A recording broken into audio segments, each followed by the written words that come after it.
वापी महानगर पालिका द्वारा पूर्व में मंजूर की गई टीपी स्कीम 1 के पुनः सर्वे के लिए पहुंची डीएलआर विभाग की टीम को आज नायकवाड़ क्षेत्र के निवासियों के कड़े विरोध का सामना करना पड़ा। भारी विरोध के चलते टीम सर्वे कार्य किए बिना ही वापस लौट गई। जानकारी के अनुसार नामधा स्थित लिखमदेव तालाब के पास टीपी स्कीम 1 का रीसर्वे करने डीएलआर टीम पहुंची थी, लेकिन स्थानीय लोगों ने मनपा से उचित समाधान मिलने तक कोई भी सर्वे कार्य न करने की मांग उठाई। ग्रामीणों ने अपनी पूर्व में मनपा और जिला कलेक्टर को दी गई आपत्ति आवेदन की प्रतियां भी डीएलआर विभाग को सौंपी और सर्वे रोकने आग्रह किया। स्थानीयों का कहना है कि टीपी स्कीम 1 के लागू होने से नायकवाड़ क्षेत्र के कई घरों और खेती योग्य जमीनों पर अधिग्रहण का खतरा है, जिससे वे बेघर और जमीनविहीन हो सकते हैं। वर्षों से इस स्कीम के खिलाफ कई बार आपत्तियां दर्ज कराई गई हैं। ग्रामीणों का आरोप है कि टीपी स्कीम 1 कुछ बिल्डरों के हित को ध्यान में रखकर मंजूर की गई है। साथ ही उन्होंने गुजरात नगर रचना एवं शहरी विकास अधिनियम 1976 की धारा 6(ख)(2) का हवाला देते हुए कहा कि कलेक्टर के पास स्कीम के क्रियान्वयन पर रोक लगाने का अधिकार है। नायकवाड़ क्षेत्र के निवासियों ने स्पष्ट कहा कि जब तक मनपा के चीफ ऑफिसर उनकी आपत्तियों का जवाब नहीं देते, तब तक वे किसी भी सर्वे को अनुमति नहीं देंगे। विरोध को देखते हुए डीएलआर की टीम टीपी स्कीम 1 का रीसर्वे किए बिना वापस लौट गई। इस घटना ने एक बार फिर टीपी स्कीम 1 को लेकर मनपा की कार्यप्रणाली और स्थानीयों की चिंताओं को प्रमुखता से उजागर किया है।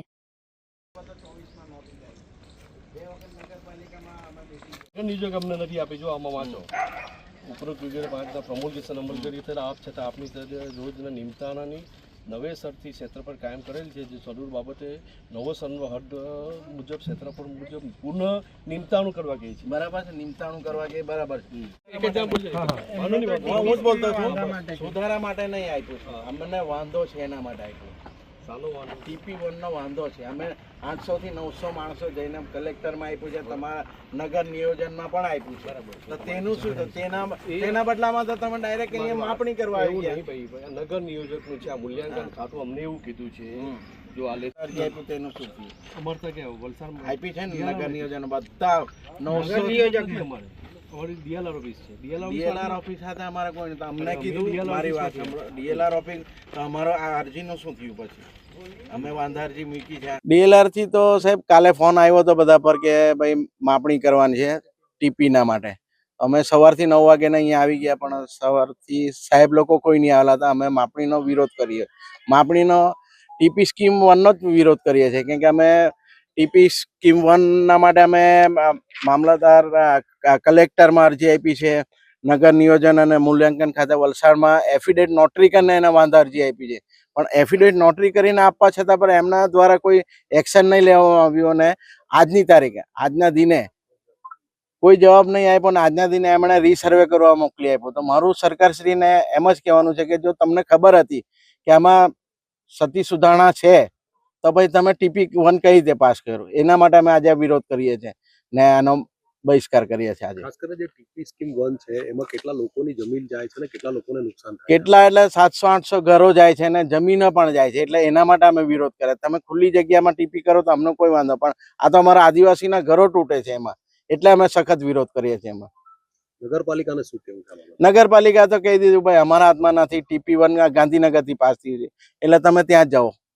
એના માટે અમે વલસાડમાં બધાએ વાંધા અરજી આપી જ છે, પણ એમને સરકાર દ્વારા અમને કોઈ જવાબ નથી મળ્યો છે. આગામી દિવસમાં આગળ જો કાર્યવાહી થશે કે કદાચ માપણી આવે, આગળ શું કરશું? આગળ તો અમે આગળ જશું, હાઈકોર્ટમાં કેસ કરશું, પીઆઈએલ દાખલ કરશું. સરકારશ્રીના બધા નિયમો તો છે જ ને કે પીઆઈએલ થી આપણને.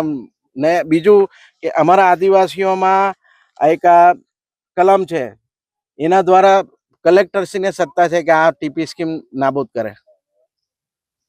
એ અમે અરજીમાં પણ લખ્યું છે, પણ એના પર કોઈ એક્શન નથી લેવાતું. નાયકવાડના રહેવાસી છે, અમારા બાપ દાદાની જમીન અમે પેઢીથી પેઢી અહીંયા રહીએ. હવે અમારી જમીન હપ્તા કરવા માંગે સરકાર, એ તો નહીં કામ આવે. અમારા છોકરા છે એ કાં ભણવાના, કેવી રીતે ભણવાના? એ લોકોનું કઈ તો હોય ને ભવિષ્યમાં. એટલે અમે આ જગા નહીં છોડવાના. કોઈ બી આવે, કોઈ દિવસ આ જગા નહીં છોડવું. આજ રોજ વાપી મુકામે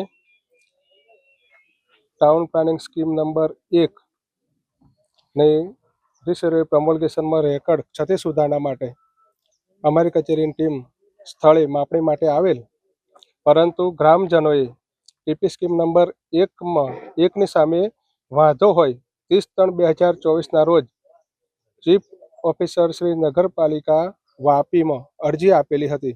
એટલે તમામ ગ્રામજનોનું રજૂઆત એવી છે કે અમારી અરજીનો જવાબ અમને અત્યાર સુધી મળેલ નથી. જે જવાબ મળ્યા બાદ ફરીથી કંઈક વિચારીશું, જેથી આજરોજ માપણી કામ સામે અમારો સખત વિરોધ છે. એટલે આજરોજ માપણી કામગીરી કરવી નહીં તેમ જણાવેલ છે, જેથી માપણી થઈ શકેલ નથી.